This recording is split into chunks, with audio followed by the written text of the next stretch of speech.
दोस्तों, याद रहे कि हजरत अय्यूब अलैहिस्सलाम हजरत याकूब अलैहिस्सलाम के बेटे अईस की औलाद में से थे। अलामा इब्न असाकिर रहमतुल्लाह अलैह के मुताबिक हजरत अय्यूब अलैहिस्सलाम की वालिदा हजरत लूत अलैहिस्सलाम की बेटी थी। इसी तरह आप अलैहिस्सलाम हजरत लूत अलैहिस्सलाम के नवासे हुए। आपको बताते चलें कि हजरत अय्यूब अलैहिस्सलाम से मुताल्लिक मालूमात के ज़राए कुरान मजीद, तौरात या फिर वो इक्तबासात हैं जो अरब मौर्रखीन ने कदीम तारीख से अखज़ करके तहरीर किए हैं। दोस्तों, हजरत अय्यूब अलैहिस्सलाम से मुताल्लिक सबसे कदीम शहादत तौरात के उस सहीफे में मिलती है जो उनके नाम से मंसूब है, और कहते हैं कि सहीफा सफर अय्यूब तौरात का सबसे कदीम सहीफा है, जिससे मालूम होता है कि आप सरजमीन औज के रहने वाले थे, निहायत सच्चे, अल्लाह ताला से डरने वाले, बुराइयों से दूर रहने वाले कामिल इंसान थे। हर वक्त याद इलाही में मशगूल और अल्लाह ताला का शुक्र अदा करते रहते। आप अलैहिस्सलाम निहायत अमीर कबीर थे। अल्लाह ताला ने मालो दौलत, जायदाद, शानदार महल्लात, नौकर चाकर और कसीर औलाद से नवाजा। याद रहे कि कुरान पाक में आप अलैहिस्सलाम का जिक्र 4 सूरह मुबारका में आया है: सूरह निसा, सूरह इनाम, सूरह अनबिया और सूरह सफ़ात। सूरह निसा और सूरह इनाम में दीगर अनबिया करम अलैहिस्सलाम के साथ हजरत अय्यूब अलैहिस्सलाम का नाम मज़कूर है, जबकि सूरह अनबिया और सूरह सफ़ात में आप अलैहिस्सलाम पर आने वाली सख्त तरीन आजमाइशों, मसाइब व आलाम और उन पर सब्र व शुक्र, फिर अल्लाह ताला की जानिब से बेहतरीन इनाम का जिक्र है।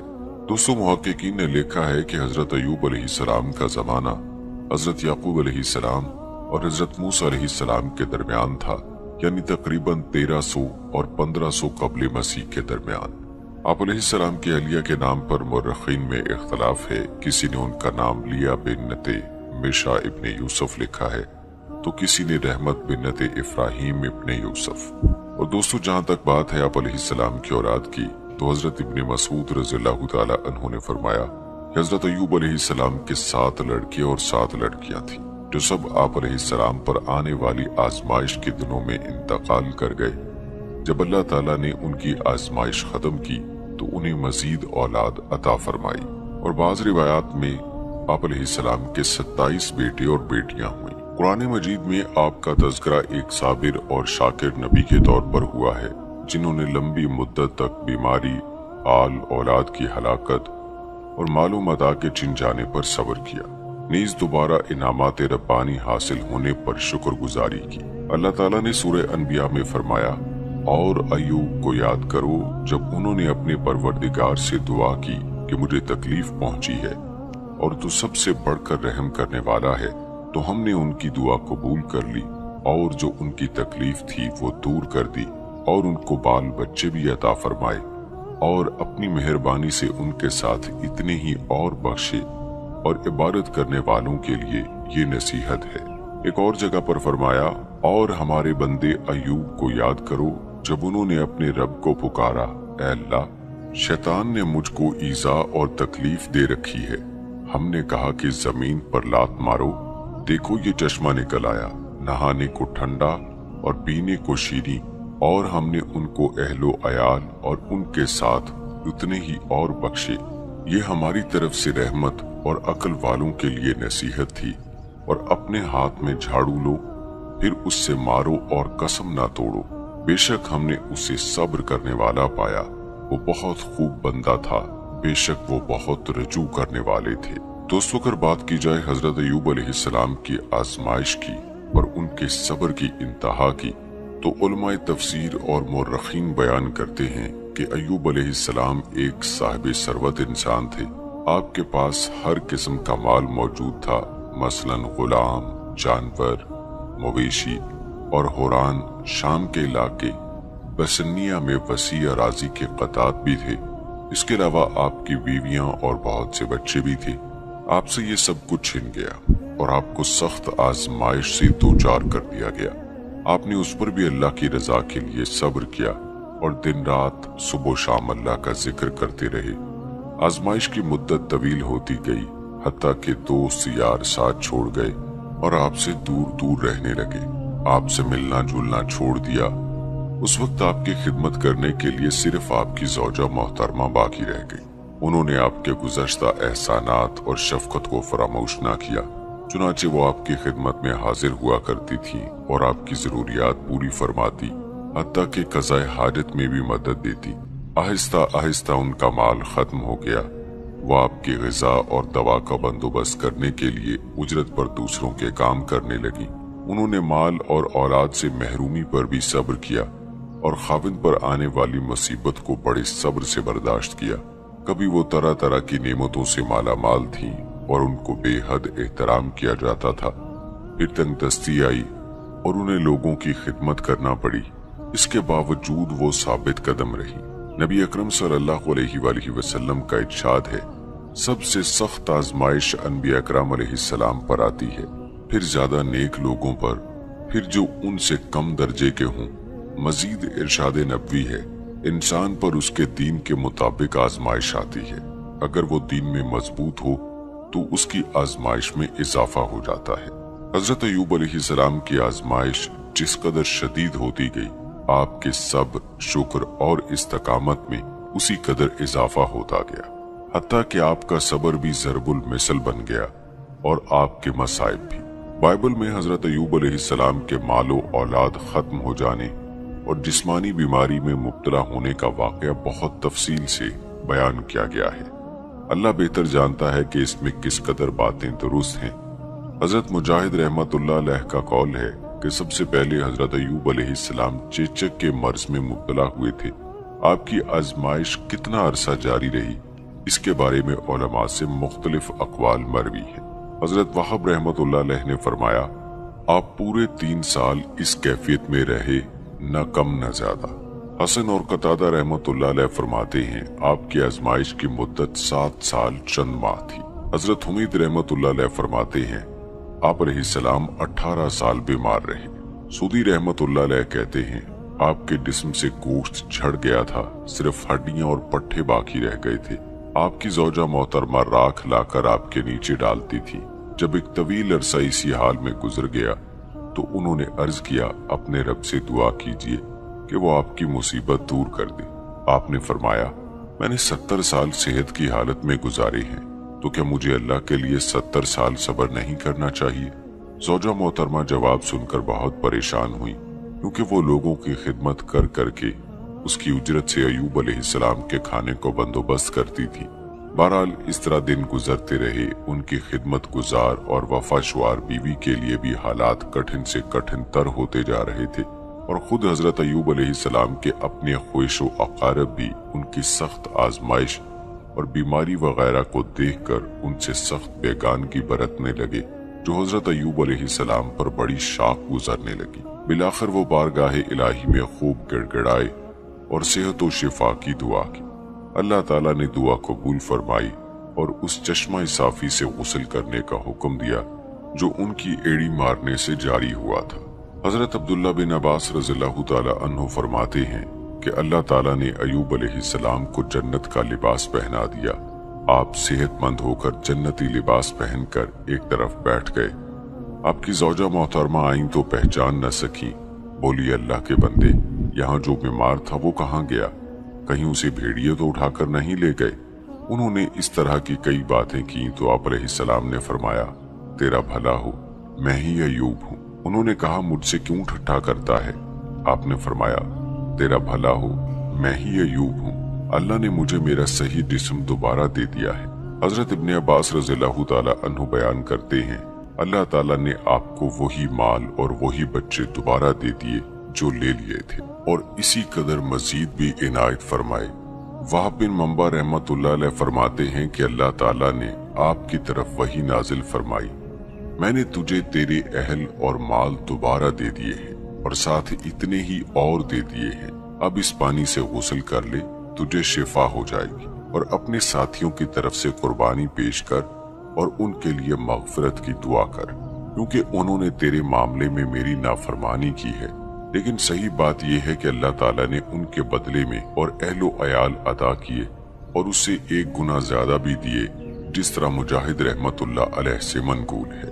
حضرت ابو ہریرہ رضی اللہ تعالیٰ عنہ سے روایت ہے کہ نبی کریم صلی اللہ علیہ وآلہ وسلم نے فرمایا، جب اللہ تعالیٰ نے ایوب علیہ السلام کو صحت عطا فرمائی तो आप पर सोने की टिड्डियों की बारिश कर दी। आप उन्हें हाथों से पकड़ पकड़ कर कपड़ों में डालने लगे। आपको नदा आई, अय्यूब क्या सैर नहीं हुए? आपने अर्ज किया, या रब, तेरी रहमत से कौन सैर और मुस्तगना हो सकता है। हजरत अबू हुरैरा रज़ियल्लाहु ताला अन्हु से रिवायत है कि रसूल अल्लाह सल्लल्लाहु अलैहि वसल्लम ने फरमाया, अय्यूब अलैहिस्सलाम कपड़े उतार कर गुस्ल फरमा रहे थे कि सोने की टिड्डियों का एक झुंड आप पर आ गिरा। अय्यूब अलैहिस्सलाम मुट्ठियां भर भर कर कपड़े में डालने लगे। अल्लाह अज़्ज़ा वजल ने आवाज दी, अय्यूब क्या मैंने तुझे इससे मुस्तगनी नहीं कर दिया जो तू देख रहा है? उन्होंने अर्ज किया, जी हाँ या रब, लेकिन मैं तेरी बरकत से मुस्तगनी नहीं हो सकता। इरशाद बारी ताला है, अपना पांव मारो का मतलब है कि जमीन पर अपना पांव मारो। अय्यूब अलैहिस्सलाम ने हुक्म की तामील की। अल्लाह ताला ने वहां से ठंडे पानी का चश्मा जारी फरमा दिया और हुक्म दिया कि इसका पानी पिएं और इसी पानी से गुस्ल करें। चुनाचे अल्लाह ताला ने आपकी तकलीफ, दर्द और जिस्म की तमाम जाहिरी और बातनी बीमारियां दूर फरमा दी और जाहिरी और बातनी तंदुरुस्ती के साथ साथ कामिल जमाल और बहुत से माल से भी नवाजा।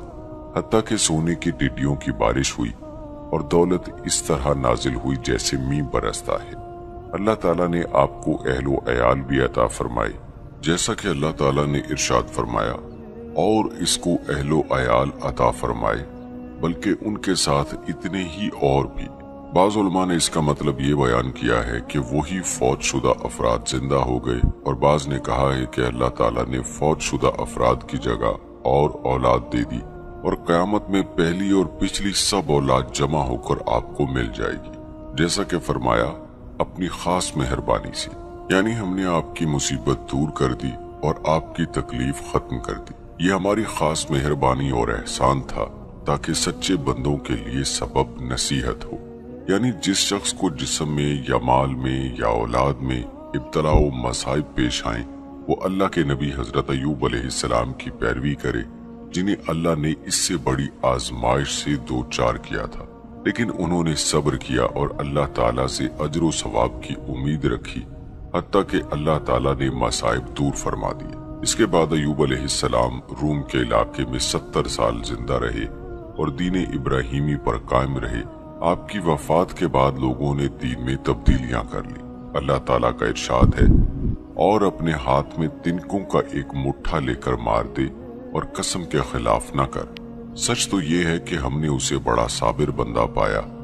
वो बड़ा नेक बंदा था और अल्लाह की तरफ बहुत रुजू करने वाला था। इसका मतलब ये है कि हजरत अय्यूब अलैहिस्सलाम ने किसी बात से नाराज होकर ये कसम खाई थी कि जब वो सही हुए तो अपनी बीवी को 100 कोड़े मारेंगे। अल्लाह ताला ने उन्हें फरमाया कि अपनी कसम इस तरह पूरी करो कि एक 100 शाखों वाली टहनी लेकर मारो, आपकी कसम पूरी हो जाएगी। ये एक और खसूसी रियायत थी उस बंदे के लिए जो तकवा और इताअत इलाही पर पुख्ता रहा, और उस खातून के लिए भी जो अल्लाह की रजा के लिए नेकी की राह पर सब्र व इस्तकामत से कायम रहकर तमाम दुख झेलती रही। अल्लाह उनसे राजी हो। यही वजह है कि अल्लाह ताला ने इस रुखसत के बयान के बाद उसकी वजह इन अल्फाज में इरशाद फरमाई, जिसका तर्जुमा है, सच तो ये है कि हमने उसे बड़ा साबिर बंदा पाया, वो बड़ा नेक बंदा था और अल्लाह की तरफ बड़ी ही रग़बत रखने वाला था।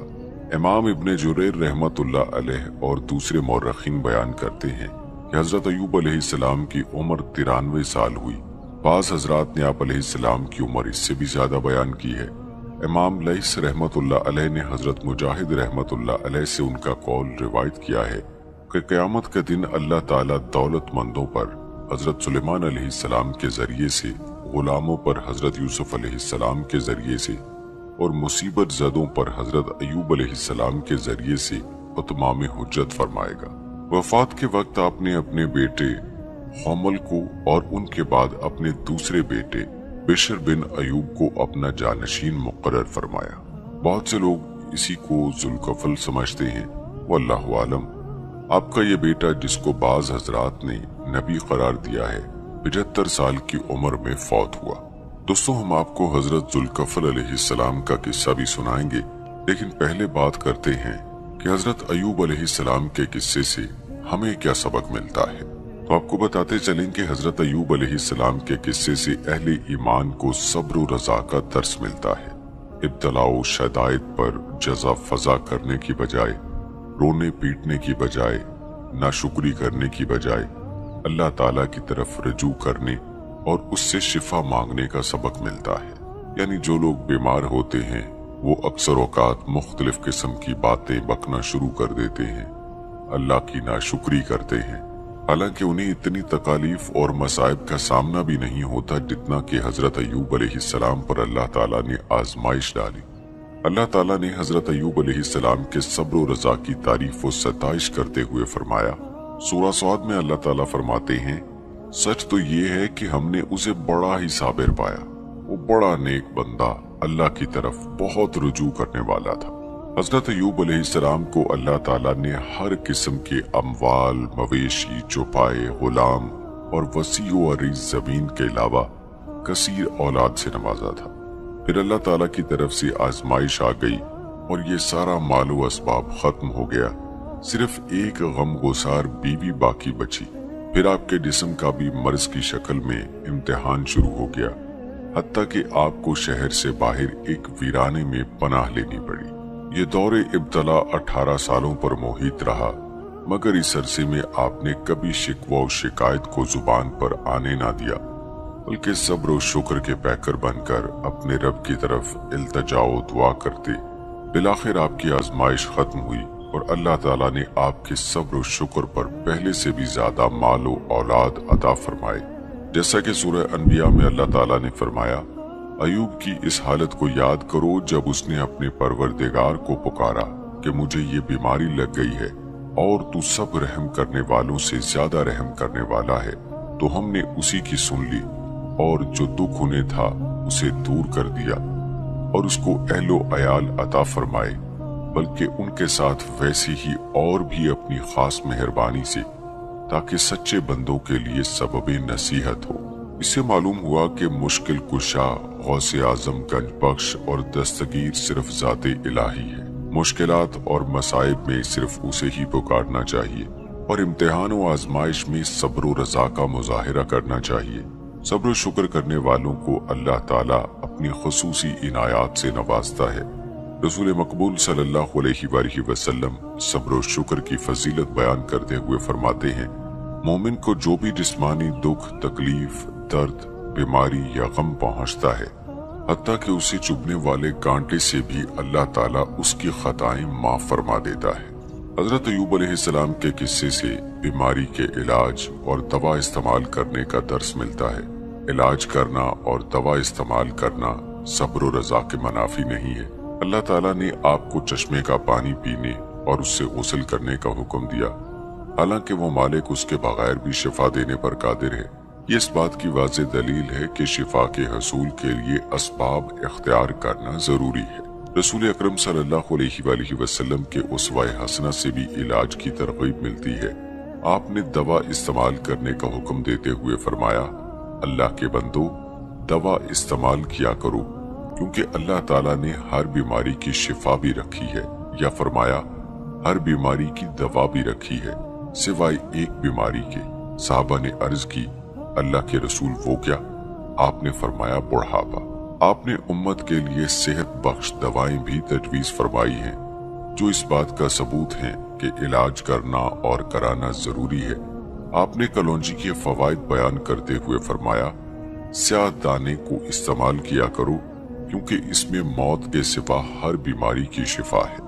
इसके अलावा नबी करीम सल्लल्लाहु अलैहि वसल्लम शहद को बेहद पसंद करते थे और बीमारियों के इलाज के लिए उसे तजवीज फरमाते थे, क्योंकि इरशाद बारी ताला है, इसमें लोगों के लिए शिफा है। लिहाजा नबी करीम सल्लल्लाहु अलैहि वसल्लम फरमाते हैं, शिफा 3 चीजों में है, पचने लगवाने में, यानी जिसे आम जुबान में हम कपिंग कहते हैं, शहद के पीने में, और आग से दाग लगवाने में। लेकिन मैं अपनी उम्मत को दाग लगवाने से मना करता हूँ। यानी अल्लाह के नबी ने हमें कपिंग लगवाने का हुक्म दिया है, इससे बहुत सारी बीमारियों का इलाज हो रहा है। और आजकल भी हमारे यहाँ बहुत सारे ऐसे कपिंग सेंटर बने हुए हैं कि जिनके जरिए से इलाज किया जाता है। और शायद भी अल्लाह ताला ने हमें बहुत बड़ी नेमत अता की है اس کو ہم استعمال کر کے بہت ساری بیماریوں سے شفایاب ہو سکتے ہیں، لیکن آگ سے داغ لگوانے سے اللہ کے نبی نے منع کر دیا ہے۔ گو کہ اس میں بھی شفا ہے، لیکن اللہ کے نبی نے منع کر دیا ہے تو ایسا نہیں کرنا چاہیے۔ حضرت ایوب علیہ السلام کے قصے سے مومن خاوندوں کو اپنی بیویوں سے حسن سلوک کا درس ملتا ہے۔ حضرت ایوب علیہ السلام حالت صحت اور مالی فراوانی کے ایام میں نہایت نیک سلوک کرتے تھے۔ پھر حالات نے پانسا پلٹا تو وفا شوار بیوی کے سوا سب لوگ آپ کو چھوڑ گئے۔ صالحہ بیوی نے تنگی ترشی کے ایام میں آپ کی خدمت میں کوئی فروگزاشت نہ کی، یعنی کوئی کمی نہ چھوڑی۔ ایک دن کسی بات پر آپ ناراض ہو گئے اور قسم اٹھائی کہ صحت یاب ہونے پر انہیں 100 کوڑے بطور سزا ماریں گے۔ آپ صحت یاب ہوئے تو اللہ تعالیٰ نے آپ کی وفا شوار زوجہ محترمہ کے لیے سزا میں خصوصی ذریعے سے تخفیف کرا کے مومنوں کو ایماندار، وفا شوار، تنگی ترشی کی ساتھی ازواج کے ساتھ نیک سلوک کرنے کی ترغیب دلائی۔ رسول اکرم صلی اللہ علیہ وآلہ وسلم مومنوں کو بیویوں سے حسن سلوک کی ترغیب دیتے ہوئے فرماتے ہیں، تم میں سے بہترین شخص وہ ہے جو اپنے گھر والوں کے لیے بہترین ہے، اور میں تم میں سے اپنے گھر والوں کے لیے بہترین ہوں۔ دوستو، یہ تھا قصہ حضرت ایوب علیہ السلام کا۔ آئیے اب ذکر کرتے ہیں حضرت ذوالکفل علیہ السلام کا، جن کے بارے میں کہا جاتا ہے کہ وہ حضرت ایوب علیہ السلام کے بیٹے تھے۔ اللہ تعالیٰ نے سورہ انبیاء میں حضرت ایوب علیہ السلام کا واقعہ بیان کرنے کے بعد فرمایا، اور اے نبی، اسماعیل اور ادریس اور ذوالکفل کو بھی یاد کرو، یہ سب صبر کرنے والے تھے اور ہم نے ان کو اپنی رحمت میں داخل کیا، بلا شبہ وہ سب نیکوکار تھے۔ سورہ سعد میں بھی حضرت ایوب علیہ السلام کے واقعے کے بعد ارشاد فرمایا، اور ہمارے بندوں ابراہیم اور اسحاق اور یعقوب کو یاد کرو جو قوت اور بصیرت والے تھے، ہم نے ان کو ایک صفت خاص آخرت کے گھر کی یاد سے ممتاز کیا تھا، اور وہ ہمارے نزدیک منتخب اور نیک لوگوں میں سے تھے۔ اور اسماعیل اور یسع اور ذوالکفل کو یاد کرو، وہ سب نیک لوگوں میں سے تھے۔ قرآن مجید میں انبیاء کرام علیہ السلام کے ساتھ اور تعریفی کلمات کے ساتھ آپ کا ذکر کرنے سے معلوم ہوتا ہے کہ ذوالکفل علیہ السلام بھی نبی تھے، اور یہی مشہور ہے۔ بعض علماء کا کہنا ہے کہ آپ نبی نہیں تھے بلکہ ایک نیک آدمی اور انصاف پسند حاکم تھے۔ علامہ ابن جریر رحمت اللہ علیہ نے اس مسئلے میں توقف فرمایا ہے اور کسی پہلو کو ترجیح نہیں دی۔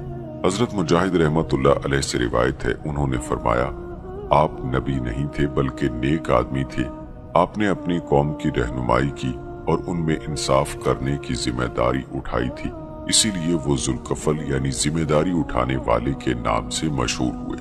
حضرت مجاہد رحمت اللہ علیہ سے روایت ہے، انہوں نے بیان کیا کہ جب حضرت یسع علیہ السلام بوڑھے ہو گئے تو آپ نے فرمایا، کتنا اچھا ہو کہ میں اپنا ایک نائب مقرر کر دوں جو میری زندگی میں ان پر حکومت کرے، تاکہ میں دیکھ لوں کہ وہ کیسے کام کرتا ہے، اگر مناسب معلوم ہو تو اسے اپنی وفات کے بعد کے لیے اپنا نائب مقرر کر دوں۔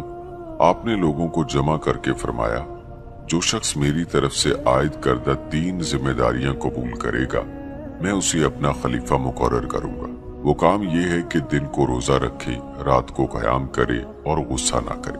ایک آدمی جو دیکھنے میں بالکل معمولی سا لگتا تھا اٹھا اور بولا، میں ذمہ داریاں قبول کرتا ہوں۔ فرمایا، تو دن کو روزہ رکھا کرے گا، رات کو قیام کیا کرے گا اور غصے میں نہیں آئے گا؟ اس نے کہا، جی ہاں۔ اس دن آپ نے اسے واپس کر دیا اور اپنا خلیفہ نامزد نہیں کیا۔ دوسرے دن آپ نے پھر یہی اعلان فرمایا، سب لوگ خاموش رہے۔ اسی آدمی نے اٹھ کر کہا کہ میں آپ کی بات ماننے کے لیے تیار ہوں۔ آپ نے اسے اپنا خلیفہ مقرر کر دیا۔ ابلیس شیطانوں سے کہتا تھا، اس شخص کو قابو کرو، لیکن سب شیطان اسے گمراہ کرنے میں اور اس سے وعدے کے برعکس کوئی کام کرانے میں ناکام ہو گئے۔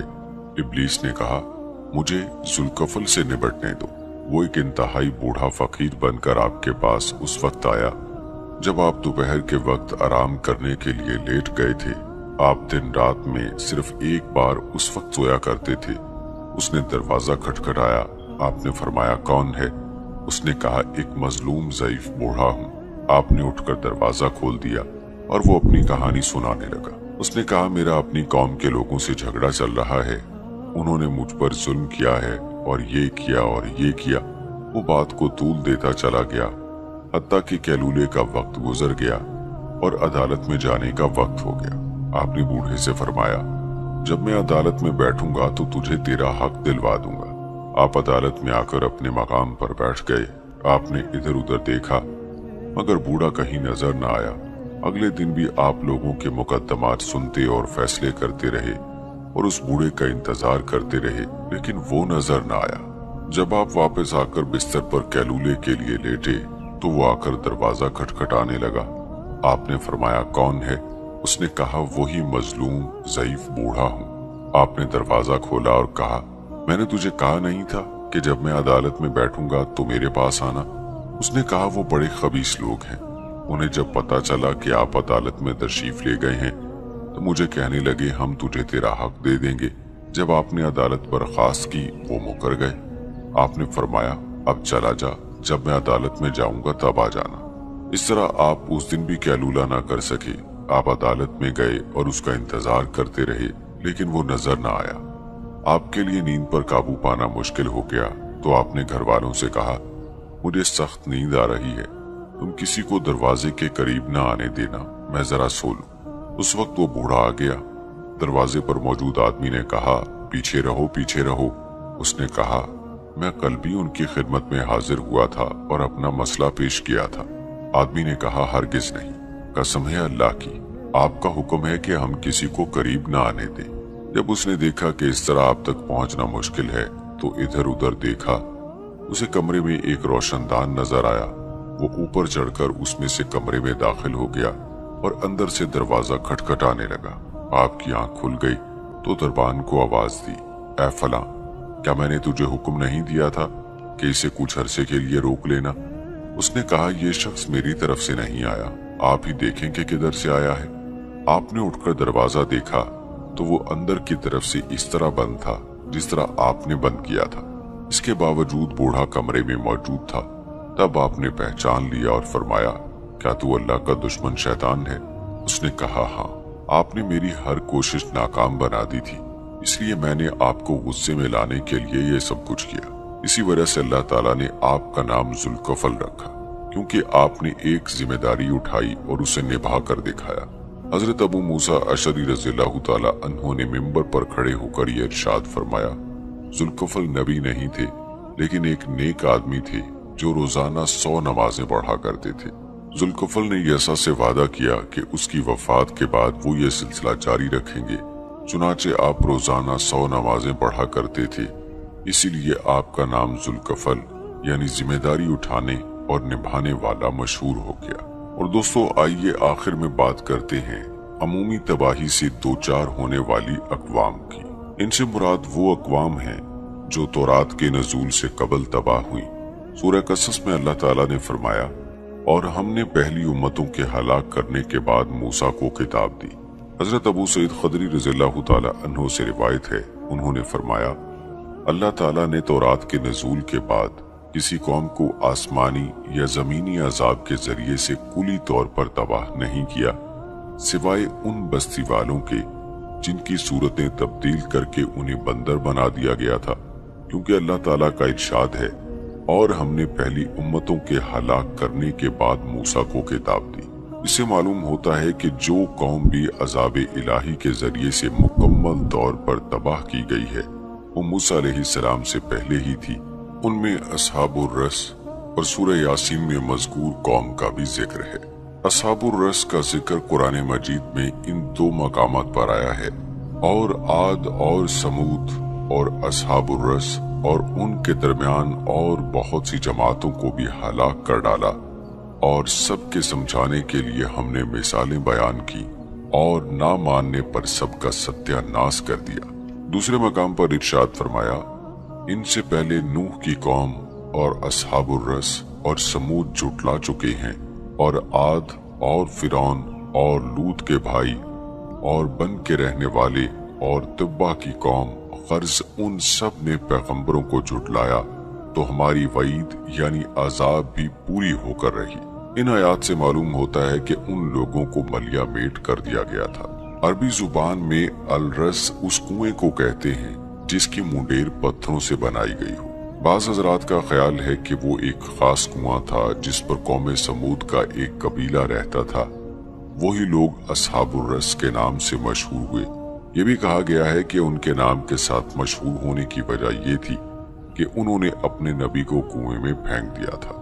इमाम इब्ने जुरैर रहमतुल्लाह अलैह ने हजरत अब्दुल्ला बिन अब्बास रज़ियल्लाहु ताला अन्हु का कौल रिवायत किया है कि अस्हाबुर रस कौम समूद की एक बस्ती के बाशिंदे थे। इब्ने असाकर रहमतुल्लाह अलैह ने अपनी तारीख में शहर दमिश्क की तामीर का जिक्र करते हुए अबुल कासम अब्दुल्ला बिन जरदाद की तारीख के हवाले से लिखा है कि अल्लाह ताला ने अस्हाबुर रस की तरफ एक नबी को मबूस फरमाया था जिनका नाम हंजला बिन सुफ़ान अलैहिस्सलाम था। उन्होंने आप पर ईमान लाने से इनकार किया और आपको शहीद कर दिया। चुनाचे आद बिन औस बिन इरम बिन साम बिन नूह ने अपनी औलाद समेत रस से हिजरत करके आकाफ में रहाइश इख्तियार कर ली। बाद में उनकी औलाद पूरे यमन में पूरी दुनिया में फैल गई। पीछे रस वालों को अल्लाह ताला ने तबाह कर दिया। आद बिन औस की औलाद में से जिब्रौन बिन साद बिन आद उस जगह आ बसा जहां दमिश्क आबाद है। उसने शहर बसाया और उसका नाम जिब्रौन रखा। इसी को कुरान मजीद में सतूनों वाला इरम कहा गया है। पत्थर के सतून दमिश्क से ज्यादा किसी शहर में नहीं पाए जाते। अल्लाह ताला ने इस कौम आद की तरफ हजरत हूद बिन अब्दुल्ला बिन रबाह बिन खालिद बिन हलूद बिन आद को नबूवत देकर मबूस फरमाया। वो लोग ईमान न लाए तो अल्लाह ताला ने उन्हें तबाह कर दिया। इससे मालूम होता है कि अस्हाबुर रस का जमाना कौम आद से सदियों पहले का है। हजरत अबू बकर मोहम्मद बिन हसन नकाश रहमतुल्लाह अलैह ने जिक्र किया है कि अस्हाबुर रस का एक कुआं था जिससे उनके पीने की और आबपाशी की जरूरियात पूरी हो जाती थी। उनका बादशाह बहुत इंसाफ परवर और नेक सीरत था। जब वो फौत हुआ तो लोगों को बहुत ज्यादा गम हुआ। अभी चंद ही दिन गुजरे थे कि शैतान उस मरहूम बादशाह की सूरत में उनके पास आया और कहा, मैं मरा नहीं था, मैं तो गायब हो गया था, ताकि देखूं तुम क्या करते हो। वो इंतहाई खुश हुए। उसने कहा, मेरे लिए पर्दा लगा दो, मैं कभी नहीं मरूंगा लेकिन तुम्हारी नजरों से ओझल रहूंगा। बहुत से लोगों ने शैतान की बात को सच समझ लिया और उसके फरेब में आकर उसकी पूजा करने लगे। अल्लाह ताला ने उनमें एक नबी मबूस फरमाया। उसने बताया कि पर्दे के पीछे से बात करने वाला बादशाह नहीं बल्कि शैतान है। उस नबी ने उन्हें उसकी इबादत से मना किया और अल्लाह वहदहू ला शरीक की इबादत करने का हुक्म दिया। इमाम सुहेली रहमतुल्लाह अलैह का बयान है कि उस नबी पर नींद की हालत में वही नाजिल होती थी और उनका नाम हंजला बिन सफ़वान अलैहिस्सलाम था। लोगों ने आप अलैहिस्सलाम पर हमला किया और आपको शहीद करके कुएं में डाल दिया। नतीजा ये हुआ कि कुएं का पानी खुश्क हो गया, दरख्त सूख गए, फल खत्म हो गए, उन्हें प्यास ने आ लिया। चुनाचे उनके घर वीरान हो गए और वो इधर उधर बिखर गए और आखिरकार सब के सब हलाक हो गए। और आइए दोस्तों, अब जिक्र करते हैं अस्हाबुल क़रिया का, जिसका जिक्र अल्लाह ताला ने सूरह यासीन में बयान किया है। और उनसे बस्ती वालों का किस्सा बयान करो जब उनके पास पैगंबर आए, यानी जब हमने उनकी तरफ 2 पैगंबर भेजे तो उन्होंने उनको झुटलाया। फिर हमने तीसरे से तकवीयत दी तो उन्होंने कहा कि हम तुम्हारी तरफ पैगंबर होकर आए हैं। वो बोले कि तुम और कुछ नहीं मगर हमारी तरह के आदमी हो और अल्लाह ने कोई चीज नॉर्मल नहीं की, तुम महज झूठ बोलते हो।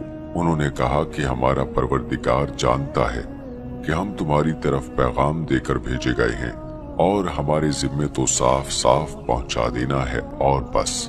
वो बोले कि हम तुमको मनहूस समझते हैं, अगर तुम बाज ना आओगे तो हम तुम्हें संसार कर देंगे और तुमको हमसे दुख देने वाला अजाब पहुंचेगा। उन्होंने कहा कि तुम्हारी नाहुसत तुम्हारे साथ है, क्या इसलिए कि तुमको नसीहत की गई, बल्कि तुम ऐसे लोग हो जो हद से तजावुज कर गए हो। और शहर के परले किनारे से एक आदमी दौड़ता हुआ आया और कहने लगा कि ए मेरी कौम, पैगंबरों के पीछे चलो, ऐसे लोगों की इत्तबा करो जो तुमसे सिला नहीं मांगते और वो सीधे रास्ते पर हैं। और मुझे क्या है कि मैं उसकी परस्तिश न करूं जिसने मुझे पैदा किया है और उसी की तरफ तुम्हें लौट कर जाना है। क्या मैं उसको छोड़कर औरों को माबूद बनाऊं? اگر اللہ میرے حق میں نقصان کرنا چاہے تو ان کی سفارش مجھے کچھ بھی فائدہ نہ دے سکے اور نہ وہ مجھ کو چھڑا ہی سکے، تب تو میں صریح گمراہی میں مبتلا ہو گیا۔ میں تمہارے حقیقی پروردگار پر ایمان لایا ہوں، سو میری بات سنو۔ حکم ہوا کہ بہشت میں داخل ہو جا۔ بولا کاش میری قوم کو خبر ہو کہ اللہ نے مجھے بخش دیا ہے اور عزت والوں میں شامل کیا ہے، اور ہم نے اس کے بعد اس کی قوم پر کوئی لشکر نہیں اتارا اور نہ ہم اتارنے والے تھے، وہ تو صرف ایک چنگھاڑ تھی آتشی، ناگہاں وہ بجھ کر رہ گئے۔ بہت سے علماء کرام کی رائے ہے کہ یہ شہر انطاکیہ تھا۔ ان کے بادشاہ کا نام انتیخس بن انتیخس تھا اور وہ بت پرست تھا۔ اللہ تعالیٰ نے ان کی طرف 3 رسول بھیجے، ان کے نام صادوق، مصدوق اور شلوم تھے۔ لوگوں نے ان کی تکذیب کی۔ یہ حضرات اللہ کے رسول تھے۔ بعض علماء نے انہیں مسیح علیہ السلام کے رسول یعنی آپ علیہ السلام کے بھیجے ہوئے حواری قرار دیا ہے، اور ان کے نام شمعون، یوحنا اور پولس بتائے ہیں، جو انطاکیہ کی طرف بھیجے گئے تھے۔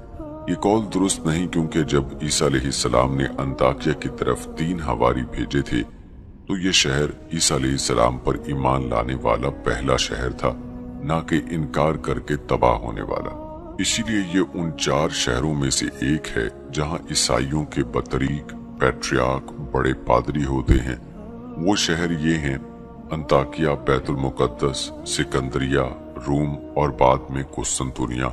یہ شہر تباہ نہیں ہوئے، جبکہ قرآن میں مذکور اس شہر کے لوگ ہلاک ہو گئے تھے، جیسے کہ قرآن مجید میں بیان ہے کہ جب انہوں نے رسولوں کی تصدیق کرنے والے نیک آدمی کو شہید کر دیا تو وہ تو صرف ایک ہولناک چیخ تھی کہ یکایک وہ سب کے سب بجھ کے رہ گئے۔ البتہ یہ کہا جا سکتا ہے کہ ممکن ہے پہلے یہ 3 رسول انطاکیہ والوں کی طرف بھیجے گئے ہوں، پھر جب ان کی تکذیب کی وجہ سے وہ لوگ تباہ کر دیے گئے تو بعد میں شہر پھر آباد ہو گیا ہو۔ پھر عیسیٰ علیہ السلام کے زمانے میں وہاں کے لوگ آپ کے حواریوں پر ایمان لے آئے ہوں۔ اگر واقعات کی تعبیر اس انداز سے کی جائے تو شاید یہ درست ہو، واللہ عالم۔ اللہ تعالیٰ نے اپنے نبی حضرت محمد صلی اللہ علیہ وآلہ وسلم سے فرمایا کہ آپ اپنی قوم کے سامنے اس بستی والوں کی مثال بیان کیجئے جب اس بستی میں کئی رسول آئے، جب ہم نے ان کے پاس 2 کو بھیجا تو ان لوگوں نے دونوں کو جھٹلا دیا، پھر ہم نے تیسرے سے تائید کی، یعنی تیسرے کو بھی بھیج کر رسالت و تبلیغ کے کام میں ان دونوں کی مدد فرمائی، سو ان تینوں نے کہا ہم تمہارے پاس بھیجے گئے ہیں۔ قوم نے جواب دیا کہ آپ تو ہم جیسے انسان ہیں، اور وہی کچھ کہا جو پہلی کافر قوموں نے اپنے رسولوں سے کہا تھا، کیونکہ انہیں یہ بات ناممکن محسوس ہوتی تھی کہ اللہ تعالیٰ کوئی انسانی رسول مبعوث فرمائے۔ رسولوں نے جواب دیا کہ اللہ تعالیٰ جانتا ہے کہ ہم اس کے بھیجے ہوئے ہی تمہارے پاس آئے ہیں، اور اگر ہم جھوٹی باتیں بنا کر اس کے ذمے لگاتے تو وہ ہمیں سخت سزا دیتا اور ہم سے شدید انتقام لے لیتا، اور کہا اور ہمارے ذمے تو صرف واضح طور پر پہنچا دینا ہے، یعنی ہمارا فرض یہی ہے کہ اللہ نے جو پیغام دے کر ہمیں بھیجا ہے وہ تم تک پہنچا دیں۔ اس کے بعد اللہ جسے چاہے ہدایت سے نوازے اور جسے چاہے گمراہی میں گرفتار رہنے دے۔ قوم نے کہا کہ ہم تو تم کو منحوس سمجھتے ہیں، یعنی تمہارے لائے ہوئے پیغام کو نحوست کا باعث سمجھتے ہیں۔ اگر تم باز نہ آئے تو ہم پتھروں سے تمہارا کام تمام کر دیں گے۔ بعض علماء کی رائے ہے کہ پتھر مارنے سے مراد طعن و تشنیع اور تنقید و مخالفت ہے، اور بعض کی رائے ہے کہ واقعی پتھر مارنا مراد ہے۔ پہلے قول کی تائید اس سے بھی ہوتی ہے کہ ہم تمہیں قتل کر دیں گے اور تم کو ہماری طرف سے سخت تکلیف پہنچے گی۔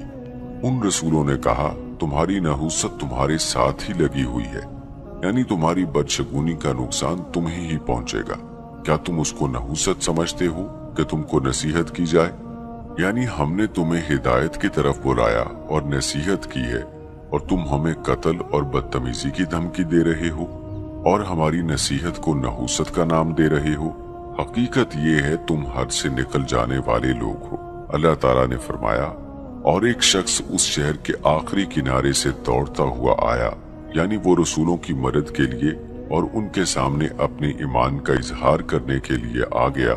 کہنے لگا اے میری قوم، ان رسولوں کی راہ پر چلو، ऐसे लोगों की राह पर चलो जो तुमसे कोई मुआवजा नहीं मांगते और वो राह रास्त पर हैं, यानी वो बिला मुआवजा तुम्हें खालिक के हक की तरफ बुला रहे हैं।